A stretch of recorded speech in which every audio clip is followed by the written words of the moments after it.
우리에게 주시는 하나님의 말씀, 창세기 13장 5절 이하 13절까지 말씀입니다.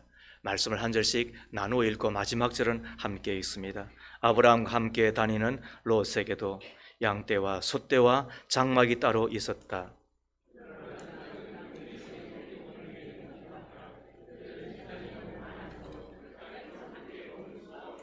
아브라함의 집 짐승을 치는 목자들과 롯의 집 짐승을 치는 목자들 사이에 다툼이 일어나곤 하였다. 그때에 그 땅에는 가나안 사람들과 브리스 사람들도 살고 있었다.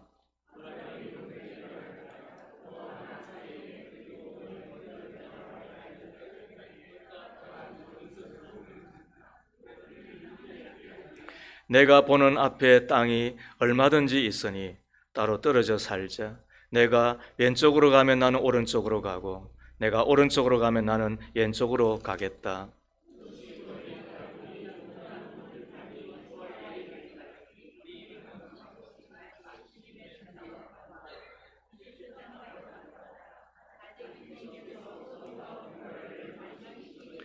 롯은 요단의 온 들판을 가지기로 하고 동쪽으로 떠났다. 이렇게 해서 두 사람은 따로 떨어져서 살게 되었다.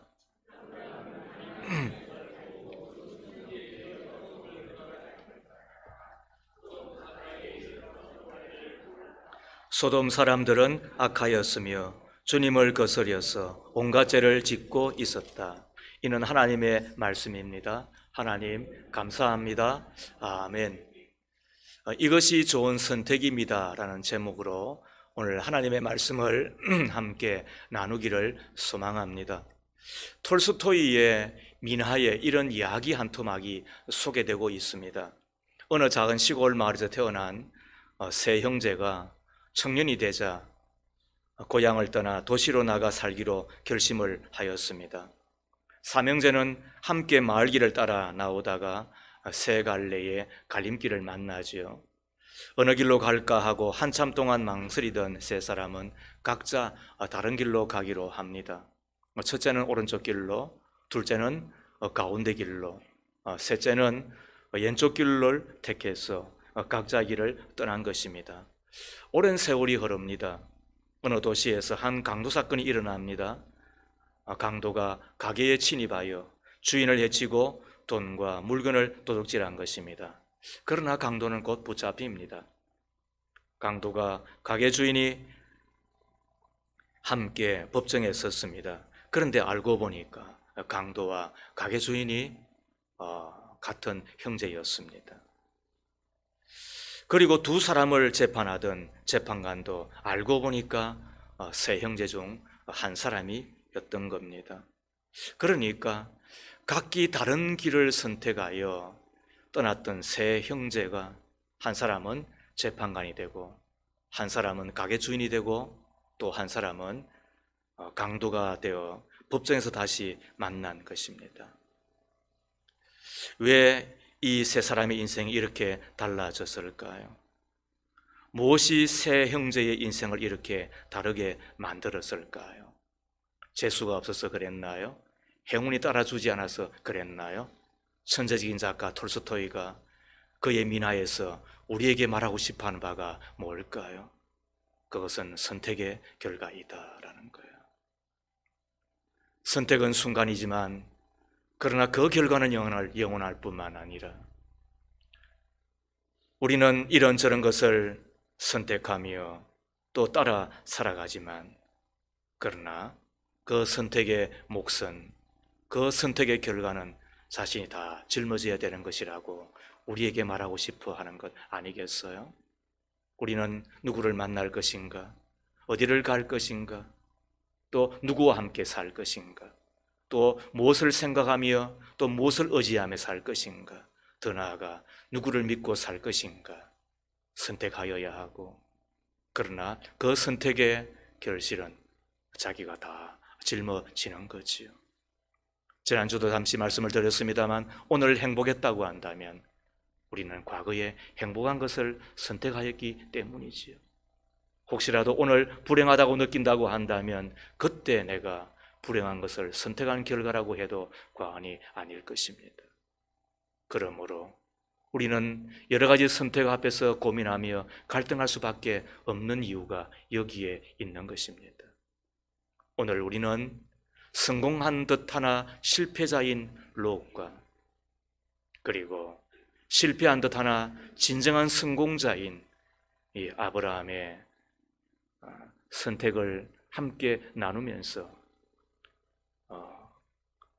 좋은 선택은 무엇인가 함께 이야기를 풀어가고자 하는 것입니다. 첫 번째, 이기심을 넘어 사랑을 선택해야 됩니다. 이것이 좋은 선택입니다. 뭘 선택해야 된다고요? 뭘 넘어야 된다고요? 여러분, 그렇습니다. 이기심을 넘으셔야 됩니다.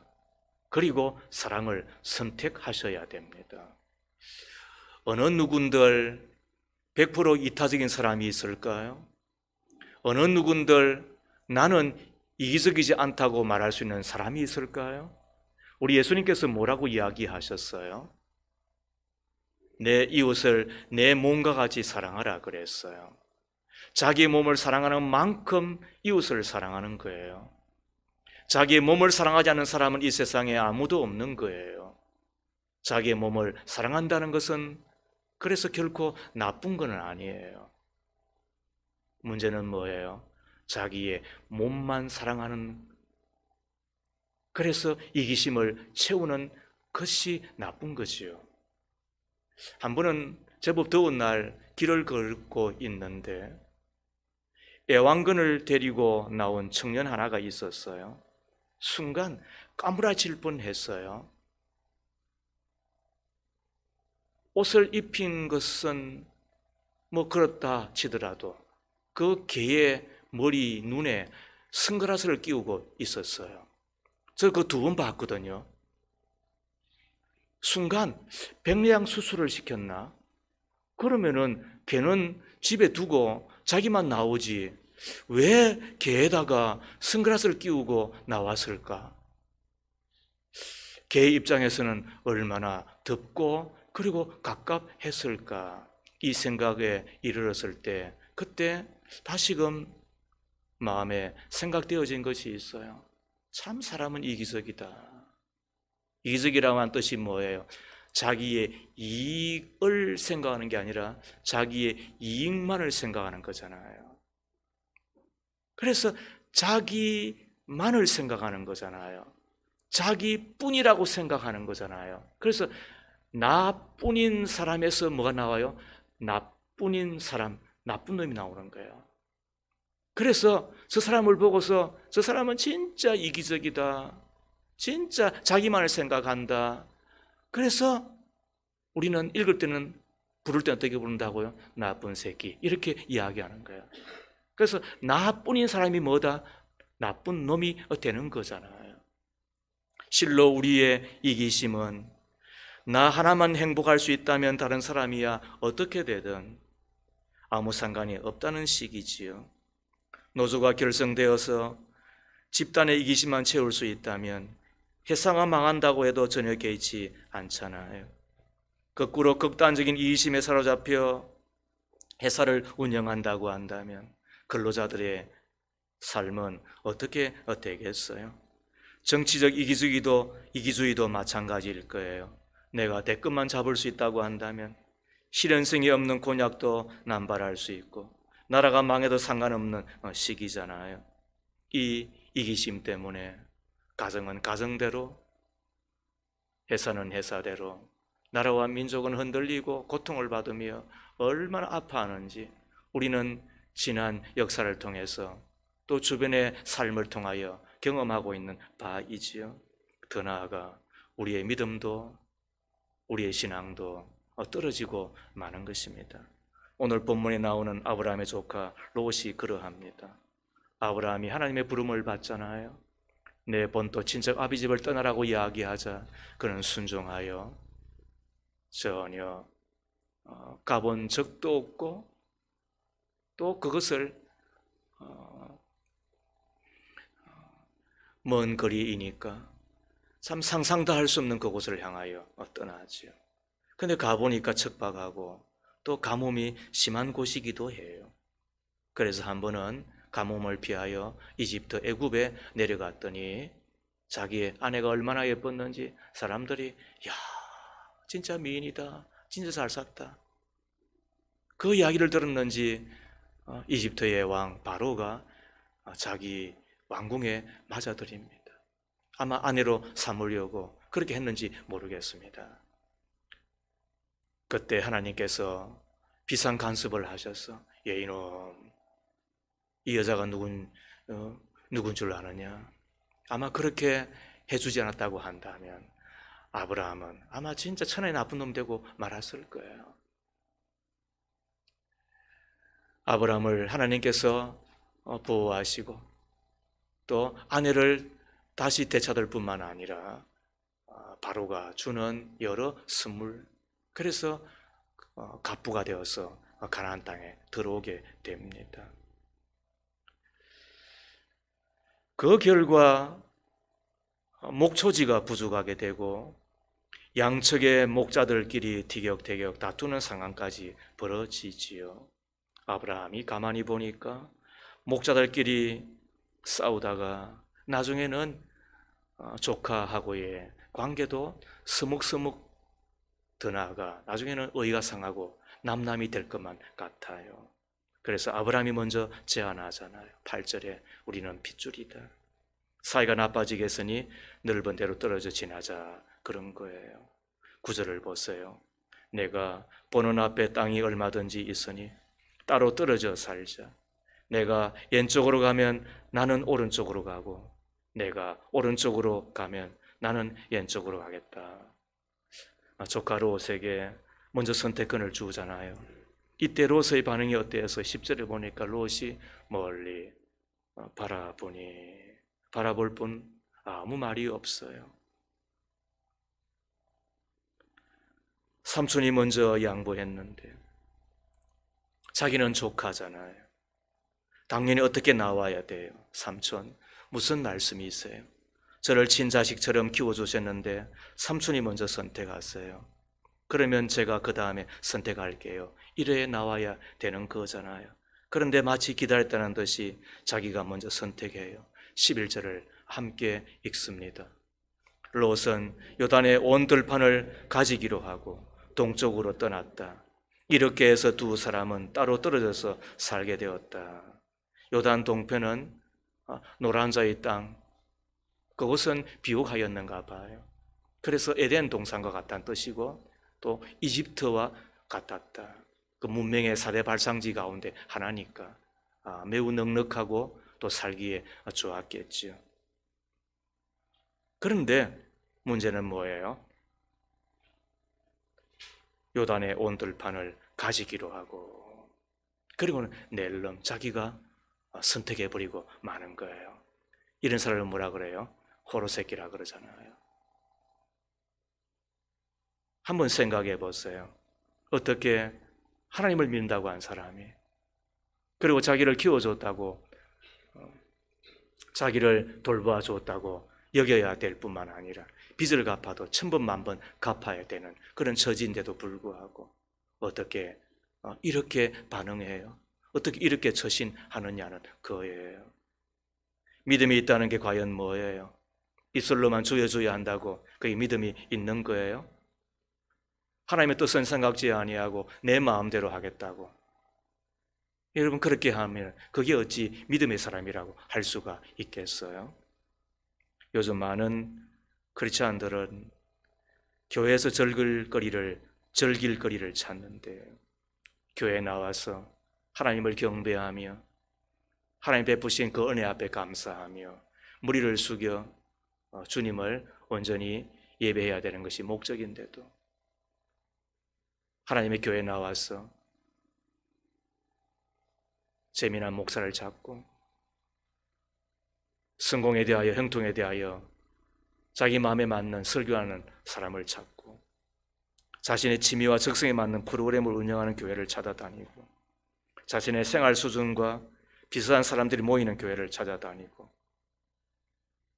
그러다가 교회를 찾아도 교회에서 자신이 좋아하는 것만 한다는 거예요. 그래서 무언가라도 하나를 말씀을 드리면 점잖지만은 그러나 매우 매정하게 시간이 없다고, 적성에 안 맞다고, 그리고 은사가 없다고 핑계를 댄다는 것 아니겠어요? 보통 사람들이야 편한 것 찾아다니고 만난 거 찾아다니고 재미나고 신난 거 찾아다니는 것 또 뭐라 하겠어요? 세상이 다 그런데 내가 하나님의 사람이라고 한다면, 내가 예수의 제자라고 한다면 한편으로는 자기를 부인하고 자기의 십자가를 지는 것이, 그리하여 나는 죽고 또 예수가 사는 것이 있어야 되는 것 아니겠어요? 그 가운데 하나가 불편함을 내가 짊어지는 거잖아요. 남의 유익을 위하여, 남의 풍족을 위하여 나는 손해보며 살겠다고, 나는 조금 불편함에 덜 가지며 살겠다고 이야기하는 것이 신자의 표이잖아요. 독일의 위대한 철학자 칼 야스퍼스의 이야기를 들었습니다. 그는 대학을 다니던 시절 캠퍼스에서 한 유태인 여자를 만났는데 사랑에 빠집니다. 결혼을 합니다.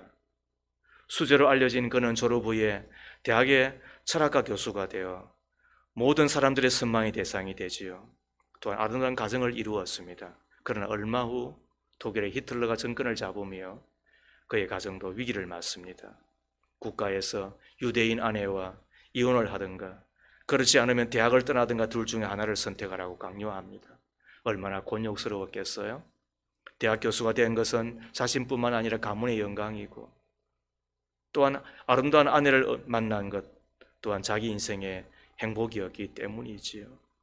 그런데 대학 당국에서 대학 교수로 남기 위해서는 유대인 아내와 결별을 하든지, 유대인 아내와 살기를 원하면 대학 교수직을 사임할 것을 요구한 것입니다. 고심하지 않을 수가 없었습니다. 그리고는 이 야스퍼스는 버립니다. 대학 교수직을. 그리고 선택합니다. 유대인 아내를. 그러자 국가에서는 유대인 아내를 두었다는 이유로 그의 저술활동, 강연, 여행 모두를 금지합니다. 이때 야스퍼스는 아내를 원망하지 않습니다. 오히려 아내를 위로하고 격려합니다. 아내가 수용소에 끌려갈까, 죽음을 당할까, 하루도 마음 놓지 못하고 바깥에 초인종 소리만 나도 진땀을 흘린 것입니다. 8년이 지났습니다. 마침내 독일 제국이 망합니다.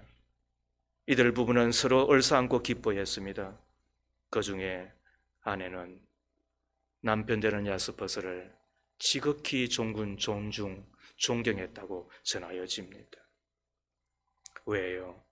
가문의 영광이요, 일신의 출세인 독일 대학의 교수직도 아내와의 사랑을 지키기 위하여 헌신짝같이 내던지고 자기의 유익을 구하지 아니하고 아내 안전을 위하여 자기의 목숨도 돌보지 않았기 때문인 것입니다. 야스퍼스가 교수직까지 포기하고 모든 불이익을 감수했던 이유가 뭐예요? 그거는 아내를 사랑했기 때문이지요. 사랑은 고린도전서 13장에 의하면 오래 참는 것을 지나 뭐라고요? 자기의 유익을 구하지 아니하고 그랬습니다. 이기심은 자기의 유익만을 구하는 거예요. 사랑은요, 자기의 유익을 구하지 않는 거예요. 이것이 예수의 정신이며 이것이 예수의 마음이지요. 하나님의 사람은 뭘 선택해야 된다고요? 이기심을 넘어, 욕심을 넘어 사랑을 선택하는 거예요. 그 사랑을 선택할 때 참 신자가 되는 거예요. 그러나 한 번 한다고 되는 거 아니에요. 저처럼 설교하고 이야기한다고 해서 다 된 것 아니에요. 저는 이런 오류에 빠질 것을 늘 두려워해요. 사랑은 예수의 마음이며, 그리고 작은 예수는 자기 유익을 구하지 아니하며 자기의 이기심을 철저하게 죽이고, 그리하여 작은 예수로 살아가기를 힘쓰는 것, 이것이 좋은 선택, 이것이야말로 참된 선택의 사람이 되는 거예요. 이를 위하여 연습하셔야 돼요. 연습해야 돼요. 뭐 1,000원짜리 아니요. 10,000원짜리 차를 먹는 데는 겁도 없으면서도 10,000원짜리 헌금한 데는 그렇게 아까워하면 그게 어찌 하나님의 사람이겠어요. 11조를 넣는 데는 벌벌벌 떨면서도, 그러나 옷 한 가지 사고 놀러 가고 혹은 내 집안을 꾸미는 데서는 겁 없이 한다고 한다면 그가 어찌 하나님의 사람이겠어요. 어느 누군들 욕심 없는 사람이 어디 있어요? 그 욕심 때문에 자식도 낳고, 그 욕심 때문에 집도 사고, 그 욕심 때문에 사업도 하고, 그 욕심 때문에 이것도 저것도 이루며 성취하며 성장하며 발전하는 거예요. 그러나 그런 미명하에 다 자기의 유익만을 위해서 살아간 사람이 된다고 한다면 어찌 그가 참된 하나님의 사람이겠어요? 철저하게 저는 그랬어요. 거지처럼 살았습니다. 내 방에 가면 아직도 저는 침대도 없습니다. 아무것도 없습니다. 그렇게 살아야 조금이라도 남의 유익을 위하여 살아갈 수 있는 사람이 되는 것입니다. 철저하게 자기를 내려놓을 때 비로소 유익을 끼치는 사람 하나라도 되는 것입니다. 두 번째로, 육신만큼이나 영혼을 선택해야 됩니다. 첫 번째는 뭐라고요? 이기심을 넘어 사랑이라고 그랬어요. 두 번째는 뭐라고요? 뭐가 좋은 선택이라고요? 육신만큼이나 그랬어요. 저는 육신을 악하다고 성경이 말하지 않다고 저는 생각한 사람이에요. 육신은 성령이 가는 전이에요. 다만 그 성령이 거하는 전에 굴떡을 만들거나 술잔을 만들기 때문에 문제인 것이지, 육신은 사랑하여야 하고 육신은 위하여야 돼요. 문제는 뭐예요? 그 육신만큼이나 우리가 위하지 않는 것 때문에 문제인 거죠. 그게 영혼이잖아요. 그 영혼을 위하여야 되는 거예요. 그 영혼을 선택하여야 되는 거예요. 지금으로부터 400년 전인 1620년 9월 6일 영국의 청교도들이 신앙의 자유를 찾아 메이플라워를 타고 미국을 향하여 출발했을 때 거의 비슷한 시기에 영국에서는 또 다른 신앙인들이 신앙의 자유를 찾아 아메리카 대륙으로 떠난 일이 있었습니다. 그 배의 이름은 마스트호입니다. 이 배는 북미 대륙에 당도한 메이플라워호와는 달리 애초부터 목적지를 남미 대륙으로 잡고 있었습니다. 이유는 단 한 가지, 그곳에 소문 한 가지 때문이었습니다.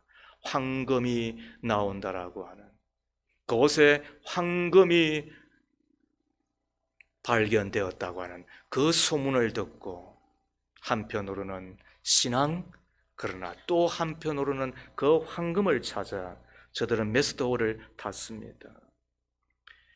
반면에 북미로 갔던 사람들은 신앙을 지키기 위하여 메이플라워를 탔지요. 영국의 국교들의 핍박을 피하여 마음대로 신앙생활을 하지 못하자 마음껏 하나님을 찬양하며 마음껏 기도하며 마음껏 예수 그리스도를 증거할 수 있는 신앙의 자유를 찾아 메이플라워를 탔죠. 그 결과 저들은 신앙의 르네상스를 경험하며 그리고 말 그대로 최고의 나라 미국을 이루어내었잖아요. 그러나 신앙도 또 혹은 황금도 찾아 나섰던 남미를 선택한 사람들은 신앙도 잃어버리고 돈도 얻지 못하였음을 지금의 남미의 나라들을 보면서 우리는 생각지 않을 수가 없는 거예요. 이 이야기가 우리에게 전하고자 하는 교훈이 뭘까요? 물질을 쫓아가면 물질도 못 얻어요. 성경의 원리가 그래요. 성경은 축복을 쫓아가는 자가 아니라 그랬어요. 축복을 쫓아가면 축복은 도망가요. 우리는 육신을 쫓아간 자가 아니에요. 육신을 위하여야 하지만 그러나 육신보다도 훨씬 더 영혼을 위하여야 되는 거예요. 그렇다면 여러분들에게는 묻습니다.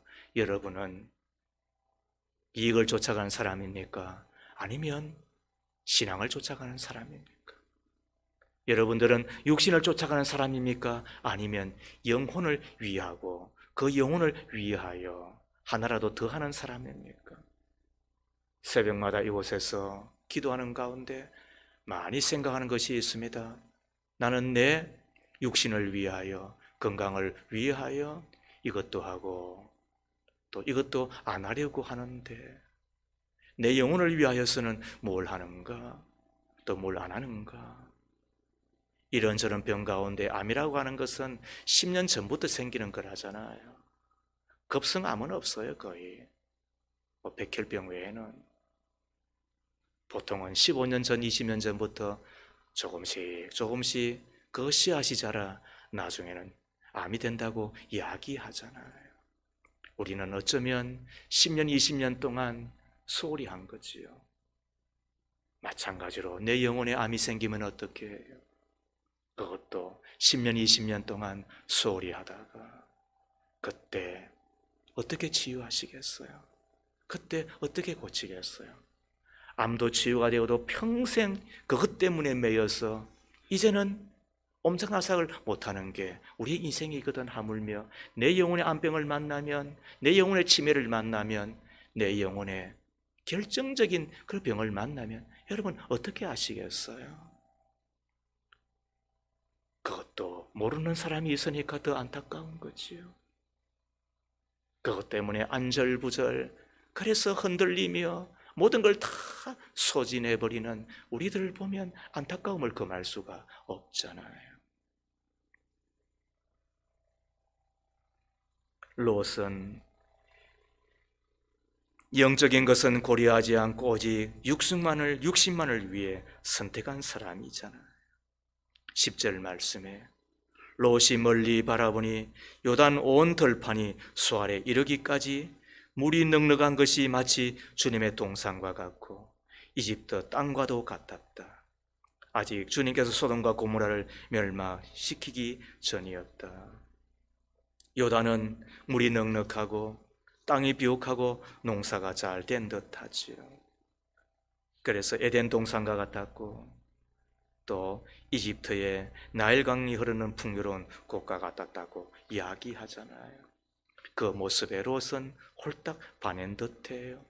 그래서 요단 지역을 선택하지요. 가다 보니까 더 좋은 데가 있어요. 조금 더 결국 어디까지 가요? 12절에 아브라함은 가나안 땅에서 살고 롯은 평지 여러 성읍을 돌아다니다가 살면서 소돔 가까이. 그리고 13절은 뭐라고 이야기해요? 소돔 사람은 악하였으며. 그러다가 한 세대가 지나가기 전 30년을 말해요. 창세기 19장 24절에서 26절까지 말씀이에요. 함께 읽습니다. 주님께서 하늘 곧 주님께서 계신 곳으로부터 소돔과 고모라의 유황과 불을 소나기처럼 퍼부으셨다. 주님께서는 그 두 성과 성 안에 사는 모든 사람과 넓은 들과 땅에 심은 채소를 다 엎어 멸하셨다. 롯의 아내는 뒤를 돌아보았으므로 소돔 기둥이 되었다. 이것이 영혼을 소홀히 하고 육신만을 위하였던 롯의 결국이잖아요. 아내도 잃어버렸습니다. 두 딸의 사이될 사람들도 다 잃어버렸습니다. 이쯤 되면 얼마나 자기 집안을 가꾸었겠습니까? 얼마나 좋은 가구를 비치했겠습니까?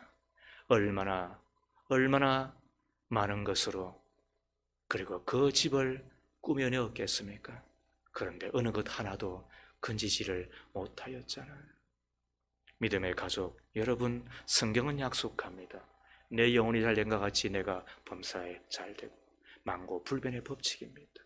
내 영혼이 잘됨과 같이 범사에 잘되고 그랬습니다. 이것은 순서입니다. 이것이 질서입니다. 이것은 하나님의 법칙인 것입니다. 내 영혼이 잘 되셔야 됩니다. 내 영혼이 잘 되는 길을 따라가야 됩니다. 내 영혼이 잘 되는 것을 선택하셔야 됩니다. 이사를 가더라도 내가 믿음을 지키는데 좋을까? 사업을 하더라도, 직장을 선택하더라도, 무엇보다도 결혼을 할 때도 내가 믿음을 지키는 것이 아니라 내가 믿음 생활을 하는데 도움이 될까? 우리가 생각해야 되잖아요. 그러나 이것을 소홀히 하면 어떻게 된다고요? 피눈물이 나잖아요. 그때 어떻게 하겠어요? 그런데도 불구하고 많은 사람들은 이 선택에 실패하는 것 같아요. 그래서 하나님의 교회가 필요해요. 순간순간 겁을 먹지 않으면 믿음은 자라지 않아요. 두려움이 없으면 여호와를 경외하는 법을 배울 수가 없어요.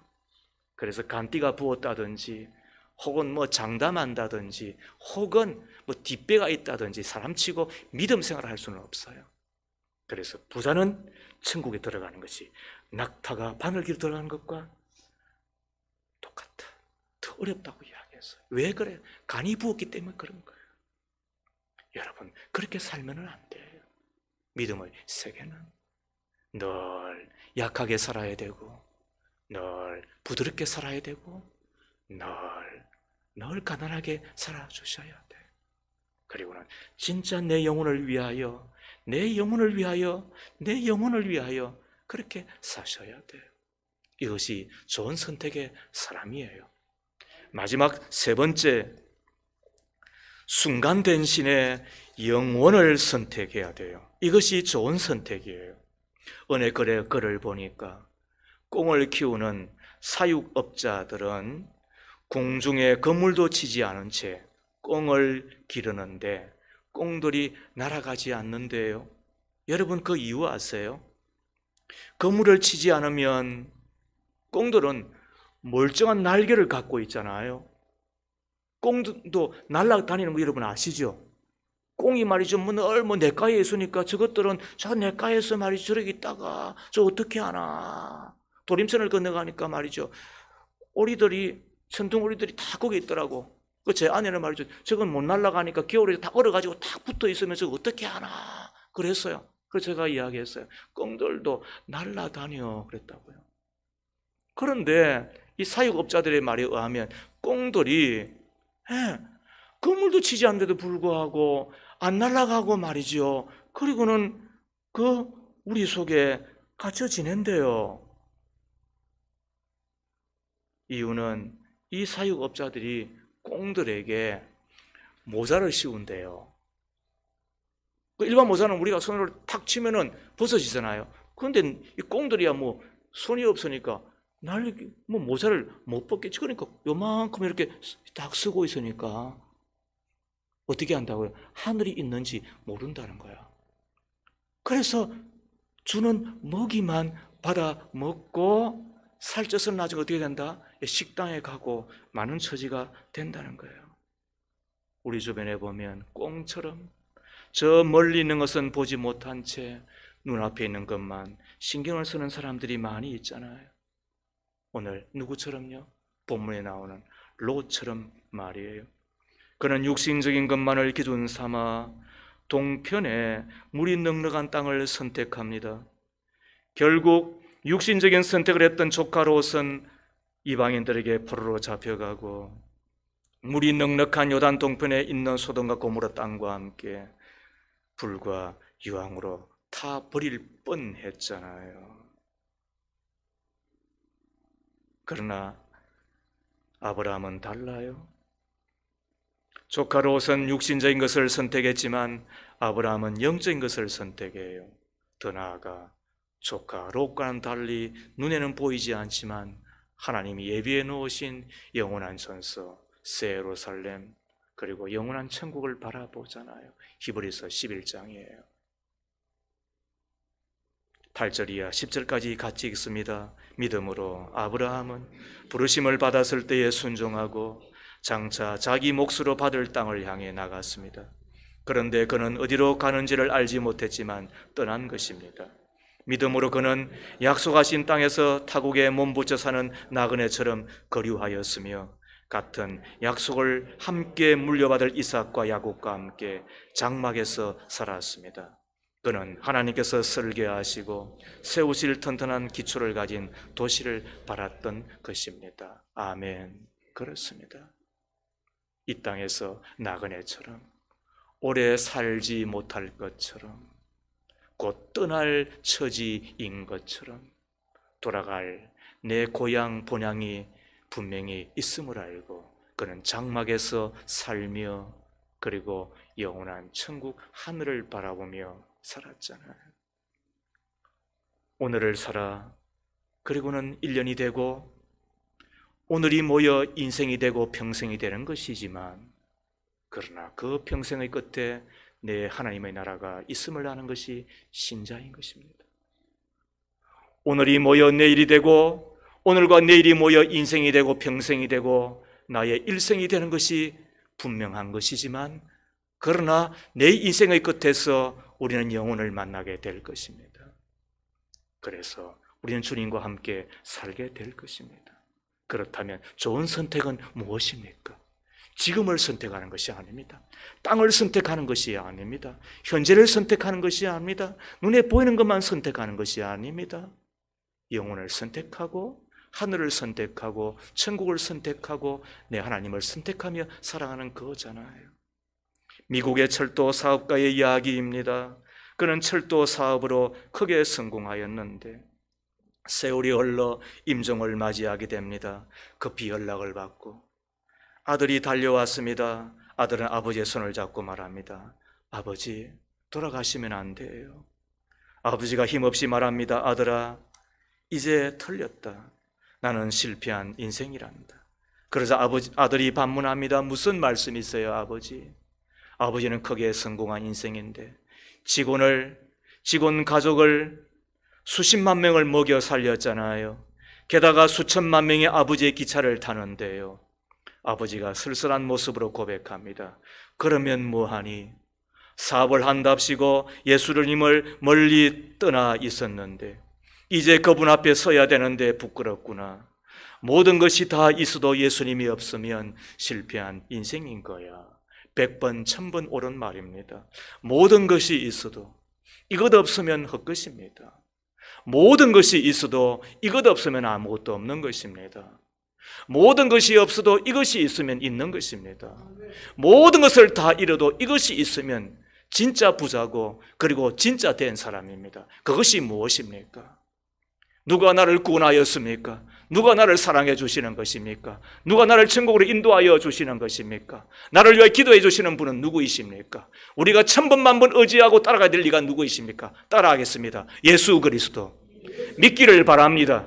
여러분 1000번 만번 물어도 예수 그리스도인 것입니다. 예수가 있으면 다 있는 것입니다. 믿음이 있으면 다 있는 것입니다. 믿음이 없으면 다 없는 것입니다. 예수를 믿으면 다 있는 것입니다. 다 따라오는 것입니다. 그러므로 가장 좋은 선택은 무엇인 것입니까? 욕심을 지나 이기심을 지나 사랑을 선택하는 것입니다. 육신만큼이나 아니 그 육신 너머에 있는 영혼을 선택하는 것입니다. 지금보다 영혼을 선택하여야 되며 땅보다 하늘을 선택하여야 하며 이 세상에는 그 어떤 눈에 보이는 것보다도 보이지 않듯 하지만 그러나 내 심장의 박동 소리보다도 더 가까이 계신 예수 그리스도 나의 하나님을 선택하는 것이 좋은 선택임을 믿으시면 아멘 합시다. 이제 말씀을 마칩니다. 우리는 선택하는 사람이며 그 선택의 연속이 인생인 것입니다. 좋은 것을 선택하면 좋은 사람 되고 참한 것을 선택하면 참한 사람이 되며 영원한 것을 선택하면 영원한 사람이 되며 생명을 선택하면 생명의 사람 되고 예수 그리스도를 선택하면 예수의 사람 됩니다. 그러나 그 반대는 다 헛사입니다. 그러므로 이 땅에 살아가는 것을 부인하는 것은 아닙니다. 분명히 이야기했습니다. 이기심도 있어야 됩니다. 욕심도 있는 것이 인생인 것입니다. 육신도 아껴주어야 됩니다. 그리고 오늘 이 순간도 내가 먹고 마시며 기도하며 살아야 될 내가 살아야 될 곳입니다.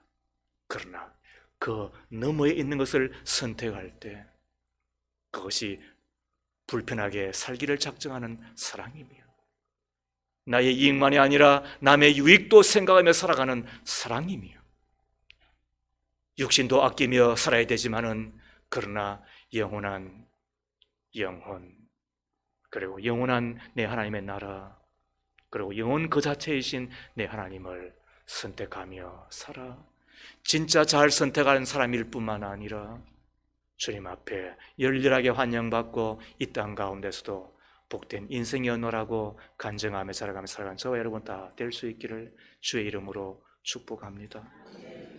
하나님, 순간의 선택이 아니 영혼을 좌우함을 배웁니다. 마음의 이기심을 따라 선택하였다가 사람과 사랑을 잃어버릴까 두렵습니다. 눈에 보이는 육신을 따라 살다가 영혼을 메마르게 만들어 버릴까 두렵습니다. 오늘과 순간을 따라 선택하였다가 영원을 하늘을 하나님을 잃어버릴까 두려움을 금할 수가 없습니다. 사람이 온 세상을 얻고도 제 목숨을 잃어버리면 무슨 이득이 있겠느냐? 또 사람이 제 목숨을 되찾는 대가로 무엇을 내놓겠느냐 하셨는데 천하를 얻어도 목숨을 잃어버리면 아무 소용없음을 한순간도 잊지 아니하고 이기심을 넘어 사랑을 선택하는 자, 육신만큼이나 영혼을 선택하는 자, 순간이 아니라 오늘만이 아니라 내일과 영혼을 선택하여 주님과 함께 영원히 거하는 좋은 선택의 사람, 생명의 사람, 천국의 사람 꼭 되게 하옵소서. 예수님 이름으로 기도합니다. 아멘.